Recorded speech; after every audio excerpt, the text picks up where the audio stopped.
السلام علیکم ورحمۃ اللہ وبرکاتہ۔ معزز سامعین کرام اور سامعات، 5 منٹ درس قرآن اور 5 منٹ درس حدیث کے آج تیسرے سیشن میں آپ سبھی کا اسلامی طریقے سے استقبال ہے۔ درس قرآن اور درس حدیث برائے تربیتی و فقہی نکات میں آپ سبھی کا اسلامی طریقے سے استقبال ہے۔ تیسرا سیشن میں سورہ بقرہ سورہ نمبر 2 کے آیت نمبر 1 سے لے کر 5، اس کا میں نے تفسیری ترجمہ پہلے سیشن میں پیش کیا تھا اور کچھ نکات میں نے بتائے تھے۔ پھر ان 5 آیتوں میں دوسرے سیشن میں وَبِالْآخِرَةِ هُمْ يُوقِنُونَ کے آخرت سے متعلق اعتراضات اور اس پر اٹھنے والے سوالات اور شک، ان سب چیزوں کے جوابات دیے گئے تھے۔ آئیے آج ہم اس نقطے پر تدبر کرتے ہیں۔ الذین یؤمنون بالغیب، آیت نمبر 1 سے لے کر 5 میں الذین یؤمنون بالغیب یعنی وہ لوگ جو امور غیبیہ پر ایمان لاتے ہیں۔ جب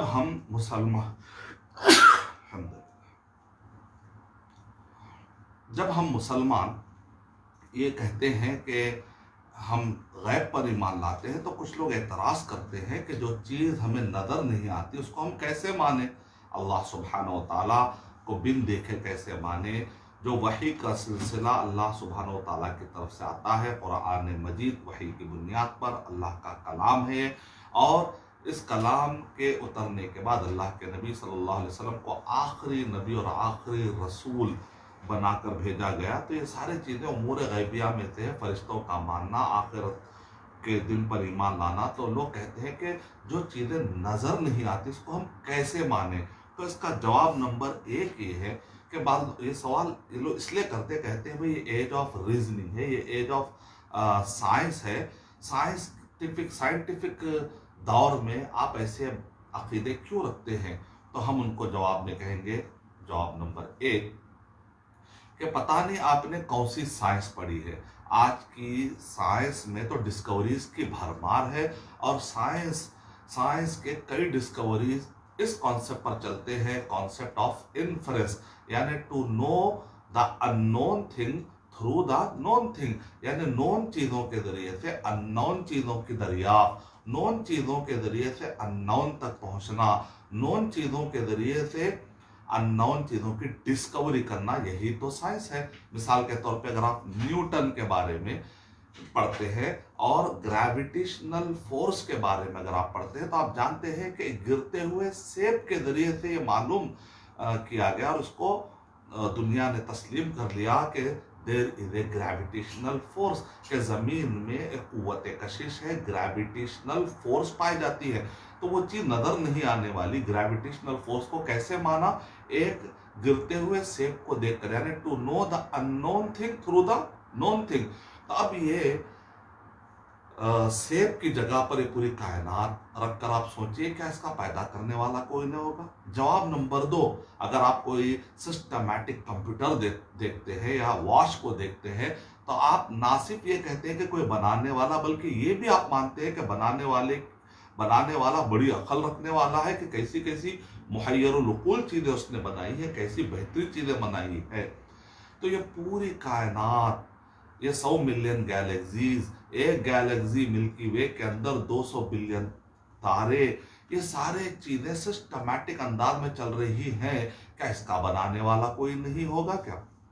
اس پر ہمیں غور کرنا چاہیے۔ اور اسی طریقے سے جو سائنسدان ہیں، پوائنٹ نمبر 3 میں مثال کے طور پہ میرا بیان اگر آپ سنتے ہیں تو اس کے اندر یہ ہے کہ نفرت بھرے سوالات کے پیار بھرے جوابات میں نے تفصیل سے بتایا کہ کون سے سائنسدان ہیں، جیسے ولیم کیت مورے ہو یا اسی طریقے سے اوشن میں ڈائیو کرنے والے سائنٹسٹ ہوں، یہ سب جب قرآن مجید کے لگ بھگ 1000 سے زیادہ سائنٹیفک فیکٹس کو گائیڈ کرنے والی آیتیں جب اس پر تدبر کرتے ہیں تو یہ نان مسلم سائنٹسٹ کہہ اٹھتے ہیں کہ ڈیزرٹ میں رہنے والے ایک امی جن کو پڑھنا لکھنا نہیں آتا، اس زمانے میں نہ ٹیلیسکوپ ہے، اس زمانے میں نہ کوئی مائکروسکوپ ہے، آخر پھر اتنی ایڈوانس باتیں اس کتاب کے اندر کیسے آئی؟ اس کا مطلب نکلا کہ یہ امی نے اپنی طرف سے نہیں بنایا لکھا ہے، بلکہ یہ اللہ سبحانہ و تعالیٰ کی طرف سے ہے۔ الا یعلم من خلق وهو اللطیف الخبیر، کیا وہ نہیں جانے گا جس نے پیدا کیا؟ وہ تو باریک بھی ہے، وہ تو خبر رکھنے والا ہے۔ چوتھا جواب یہ ہے کہ ایک پوری کائنات میں جو فیکٹ ہے، سائنٹیفک فیکٹ ہے، وہ کبھی بھی قرآن و صحیح حدیث یعنی اسلام کے نام پر جو آتھینٹک نالج ہوتی ہے، آتھینٹک نالج اور یہ فیکٹ کبھی بھی آپس میں نہیں ٹکراتے، کبھی بھی آپس میں نہیں ٹکراتے۔ اس کی سمپل لاجک یہ ہے کہ پوری کائنات کیا ہے؟ ورک آف اللہ، اور قرآن مجید کیا ہے؟ ورڈ آف اللہ۔ تو ورڈ آف اللہ اور ورک آف اللہ میں کانٹرڈکشن کیسے ہو سکتا ہے؟ پانچواں نقطہ یہ ہے کہ یہ ابن تیمیہ رحمۃ اللہ علیہ نے 7 والیوم میں کتاب لکھ کر بھی ثابت کر دیا تھا، درء تعارض العقل والنقل، یعنی اسلام کے نام پر جو آتھینٹک آپ کو باتیں ملتی ہیں وہ نقل صحیح اس کو کہتے ہیں، یعنی جو بالکل آتھینٹک طریقے سے آپ کے پاس جو آئے، اور جو عقل سلیم ہے یعنی کہ سلیم عقل ہے، یہ دونوں آپس میں کبھی بھی نہیں ٹکراتے۔ اگر ٹکراؤ ہو رہا ہے یا تو عقل میں گڑبڑ ہے، یا تو پھر وہ آتھینٹک نہیں ہے، جو اسلام کے نام پہ آپ پڑھ رہے ہیں وہ آتھینٹک نہیں ہے۔ اس دعوے کو ثابت کرنے کے لیے 7 والیوم کتاب لکھی ابن تیمیہ رحمۃ اللہ علیہ نے۔ اور اسی طریقے سے اگر آپ اس بات پہ بھی غور کریں گے، 5واں جواب یہ ہے کہ بعض لوگ کہتے ہیں کہ جو چیز ہمیں نظر نہیں آتی تو ہم نہیں مانتے، تو پھر ہم کو یہ ماننا پڑے گا کہ اس سوال کرنے والوں کے پاس عقل نہیں ہے کیونکہ یہ بھی نظر نہیں آتی، ان کو پتھر سے ماریں گے تو درد نہیں ہوتا کیونکہ یہ بھی نظر نہیں آتا، اسی طریقے سے روح بھی نہیں ہے تو مردہ ہے کیونکہ یہ چیز نظر نہیں آتی۔ تو بات ایسی نہیں، ایفیکٹس کے ذریعے سے آپ جان لیتے ہیں۔ جیسے فین بند ہوتا ہے تو آپ کہتے ہیں کہ کرنٹ چلا گیا، فین فوراً چالو ہوتا ہے تو آپ کہتے ہیں کہ کرنٹ آ گیا۔ تو اسی طریقے سے ہوا چلتی ہے تو پتے ہلتے ہیں، پتے ہلنے سے آپ سمجھ جاتے ہیں کہ ہوا چل رہی ہے، تو ایفیکٹ سے آپ جان لیتے ہیں۔ تو بالکل اسی طریقے سے پوری کائنات یہ خود بخود وجود میں نہیں آ سکتی، اس کا پیدا کرنے والا ایک اللہ سبحانہ و تعالی ہے۔ تو قرآن مجید پر آپ غور کرتے جائیں، اس کے آتھر کو تلاش کرتے کرتے چلے جائیں، تو آخر میں آپ یہ کہہ اٹھیں گے لا الہ الا اللہ محمد الرسول اللہ۔ تو یہ چند باتیں تھی جو غیب سے متعلق تھی، اور اس بارے میں میں حدیث پھر سے سنا دیتا ہوں کہ نبی اکرم صلی اللہ علیہ وسلم کے پاس صحابہ کرام بیٹھے تھے اور انہوں نے سوال کیا، فقال یا رسول اللہ احد خیر منا، کہ ہم سے بھی بہتر کوئی ہے؟ اسلمنا معک، ہم نے اسلام لایا، وجاہدنا معک، اور ہم نے آپ کے ساتھ جہاد کیا۔ تو اللہ کے نبی صلی اللہ علیہ وسلم نے ارشاد فرمایا، قال قوم، کہا کہ قوم ہے، یکونون من بعدکم، جو تمہارے بعد آنے والی ہے، یؤمنون بی ولم یرونی، وہ مجھ پر ایمان لائیں گے، انہوں نے مجھے دیکھا تک نہیں۔ تو آپ نے دیکھا کہ غیب پر ایمان لانے کی کتنی بڑی فضیلت ہے۔ علماء کرام کہتے ہیں کہ بعد والوں کو یہاں پر ایک فضیلت ہے، اس کا مطلب یہ نہیں کہ وہ صحابہ کرام سے افضل ہیں، نہیں، صحابہ کرام کی اتنی فضیلتیں ہیں کہ اس بعد والے ان کا مقابلہ نہیں کر سکتے۔ تو اس کے جو راوی ہیں حبیب بن سمع ابو جمعہ ہیں، السلسلہ صحیحہ میں بھی شیخ البانی رحمۃ اللہ علیہ نے اس کو آتھینٹک کہا، ہدایت الرواد جو مشکات کی تخریج ہے اس کتاب کے اندر بھی حدیث نمبر 6246 میں شیخ البانی رحمۃ اللہ علیہ نے اس کو آتھینٹک کہا ہے۔ اب آئیے چلتے ہیں درس حدیث کی طرف۔ جو حدیث،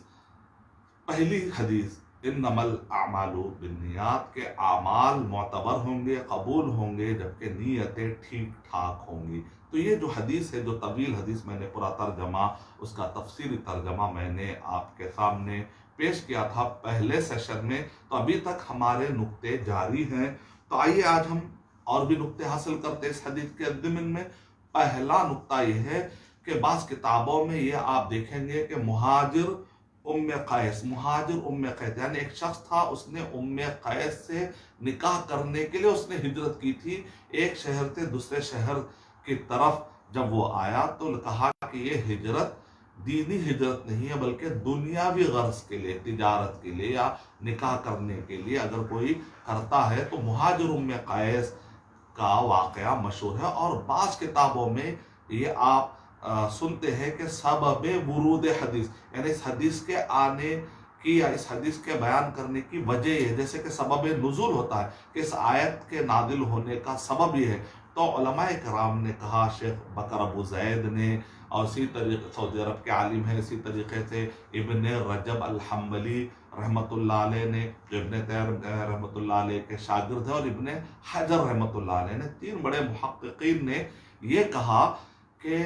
یہ واقعہ نبی اکرم صلی اللہ علیہ وسلم کے زمانے میں پیش آیا، اس کی وجہ سے یہ حدیث ہے، ایسا کوئی ثبوت نہیں ملتا، اگرچہ کہ ابن تیمیہ رحمۃ اللہ علیہ کی کتاب میں، امام سیوطی رحمۃ اللہ علیہ کی کتاب میں، ابن دقیق العید کی کتاب میں اگرچہ کہ موجود ہے، لیکن بکر ابو زید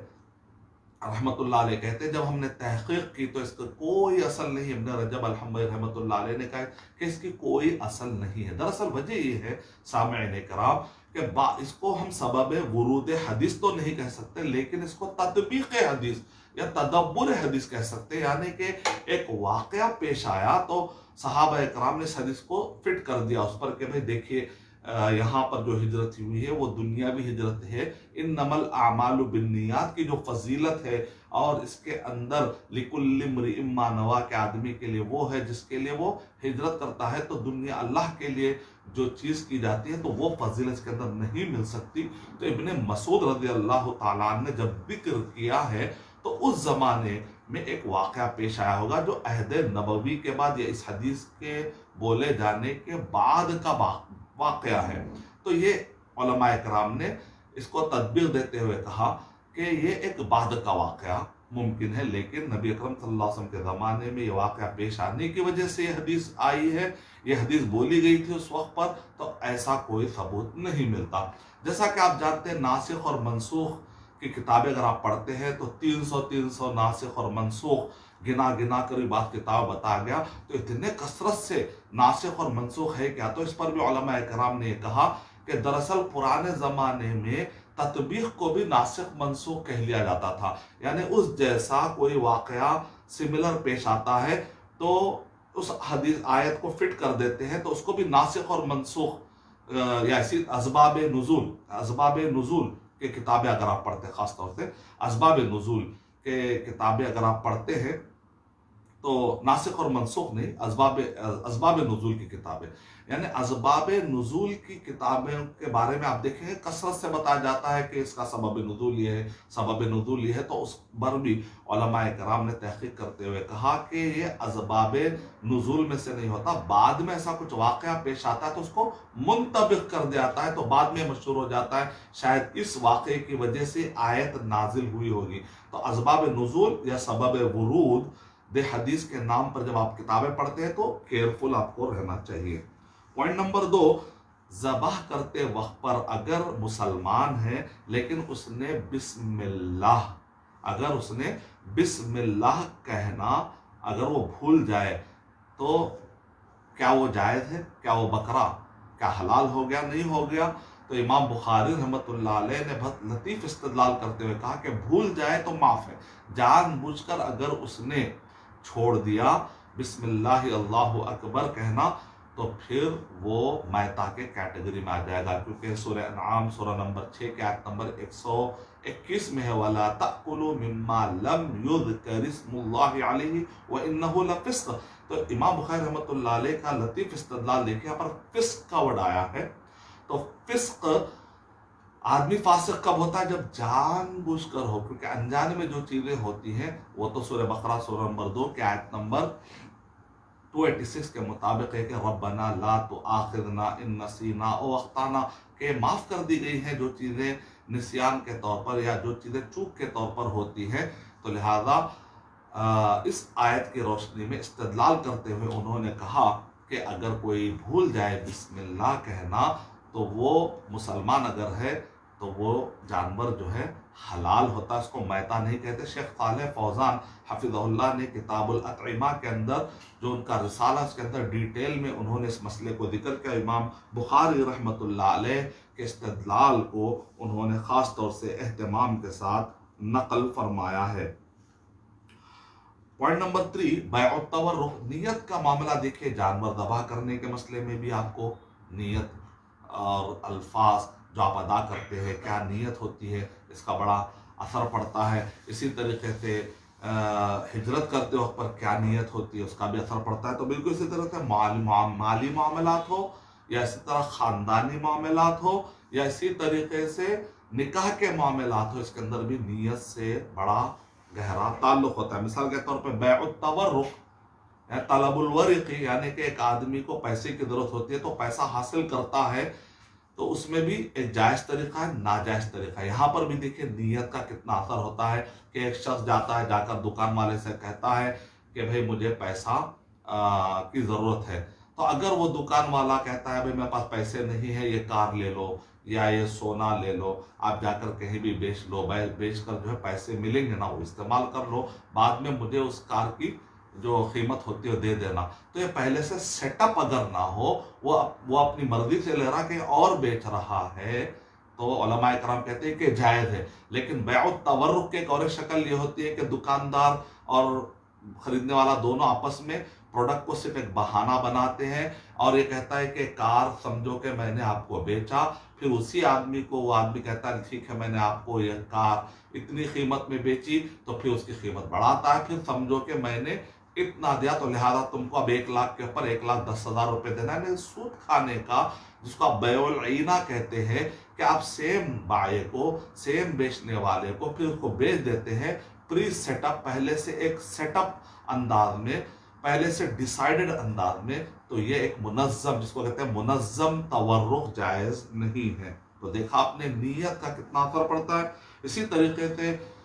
اگر کوئی شخص یہ شرط لگاتے شادی کے وقت کہ میں فلاں مہینے کے لیے اتنی مدت کے لیے شادی کر رہا ہوں، 1 مہینے کے لیے شادی کر رہا ہوں، اس کے بعد میں یہ شادی کنٹینیو نہیں کروں گا، یہ شرط لگانا کیا ہو جاتا ہے؟ متاع ہے، یہ نکاح نہیں ہے، یہ حرام ہے۔ تو اس وجہ سے آپ نے دیکھا کہ کس طریقے سے کام ایک ہوتا ہے، لیکن نیتوں کی کو جب ظاہر کرتا ہے آدمی تو کتنا اثر پڑ جاتا ہے۔ اسی طریقے سے اگر کوئی اپنے بیوی کو ماں کہہ دے پیار سے، کیسے ہے ماں، تو کیا وہ زہار ہو جائے گا؟ تو علماء کرام کہتے ہیں تمہاری نیت کیا تھی؟ وہ کہے گا نہیں، میری نیت تو یہ نہیں تھی کہ میں میرے ماں کی پیٹھ کی طرح یا پسلی کی طرح یا کمر کی طرح میں کہہ رہا ہوں، یہ میرا مقصد نہیں، انتا علیہ کا ظہری امی، ایسی میری کوئی نیت نہیں تھی، بلکہ میں نے پیار سے، جیسے کہتے کیسے ہے ماں، ایک لاڑ والے انداز میں۔ تو شیخ بن باز رحمۃ اللہ علیہ نے اور فقہا نے یہ کہا ہے کہ اگر کوئی پیار سے اپنے بیوی کو کہہ دیتا ہے کیسے ہے ماں، تو اس سے وہ رشتہ جو ہے زہار میں ایکسیپٹ نہیں کیا تھا، اور ایسا نہیں کہ دونوں میں رشتہ جو ہے توقف اختیار کر گیا، ایسی بات نہیں ہے، دونوں ایک دوسرے کے لیے حرام ہو گئے، ایسی کوئی بات نہیں، کیونکہ یہاں پر نیت ماں کا مطلب ایک لاڑ پنا تھا، نہ کہ اصل میں وہ کہہ رہا ہے کہ تم میرے ماں کی طرح ہو لہذا میں تمہارے قریب نہیں آؤں گا، یہ معنی میں نہیں تھا۔ تو دیکھا آپ نے نیت کا کتنا اثر پڑتا ہے۔ یہاں پر ایک مسئلہ بھی یہ ہے کہ شیخ ابن عثیمین رحمۃ اللہ علیہ نے فتاوی بلد اللہ الحرام، اس کے اندر انہوں نے ایک مسئلہ لکھا کہ اگر کوئی آدمی مرنے سے پہلے اپنے بیوی کو طلاق دیتا ہے اس نیت سے کہ اس کو ترکے سے محروم کر دے، تو یہ طلاق ایکسیپٹ نہیں ہوگی، اور بلکہ ترکے میں پورا، یعنی کہ یہاں پر ترکے سے اس کو محروم نہیں کیا جائے گا۔ یعنی وہ آدمی اگر طلاق دیتا ہے تو طلاق کا جو ایفیکٹ ہے وہ نہیں پڑے گا، طلاق کا جو ایفیکٹ ہے کہ اب اس کو ترکے سے محروم کر دیا جائے گا، تو بات ایسی نہیں ہے، کیونکہ یہاں پر اس کی نیت صحیح نہیں ہے۔ ہاں، ایک آدمی نے طلاق دی، کچھ دیر کے بعد وہ مر گیا، وہ الگ بات ہے، لیکن یہاں پر نیت ہی اگر اس کی یہ ہے کہ جب اس کو پتا چل جائے کہ اب میرے مرنے کا ٹائم آ گیا ہے، تو فوراً وہ چاہتا ہے کہ اپنے بیوی کو ترکے سے محروم کر دے، تو یہ نیت اس کی قبول نہیں کی جائے گی، اور اس عورت کو ترکے سے محروم نہیں کیا جائے گا۔ تو یہ چند معلومات تھے، انشاءاللہ نیکسٹ سیشن میں ہم پھر مزید کوشش کریں گے انشاءاللہ کہ کم سے کم ٹائم میں آپ کے سامنے 5 منٹ میں درس قرآن اور 5 منٹ میں درس حدیث انشاءاللہ آپ کے سامنے پیش کریں. تو پھر دیجیے اجازت ارشد بشیر مدنی کو. مزید تفصیلات کے لیے آپ ارشد بشیر مدنی یوٹیوب پر میرے بیانات سن سکتے ہیں. نفرت بھرے سوالات کے پیار بھرے جوابات. السلام علیکم ورحمۃ اللہ وبرکاتہ.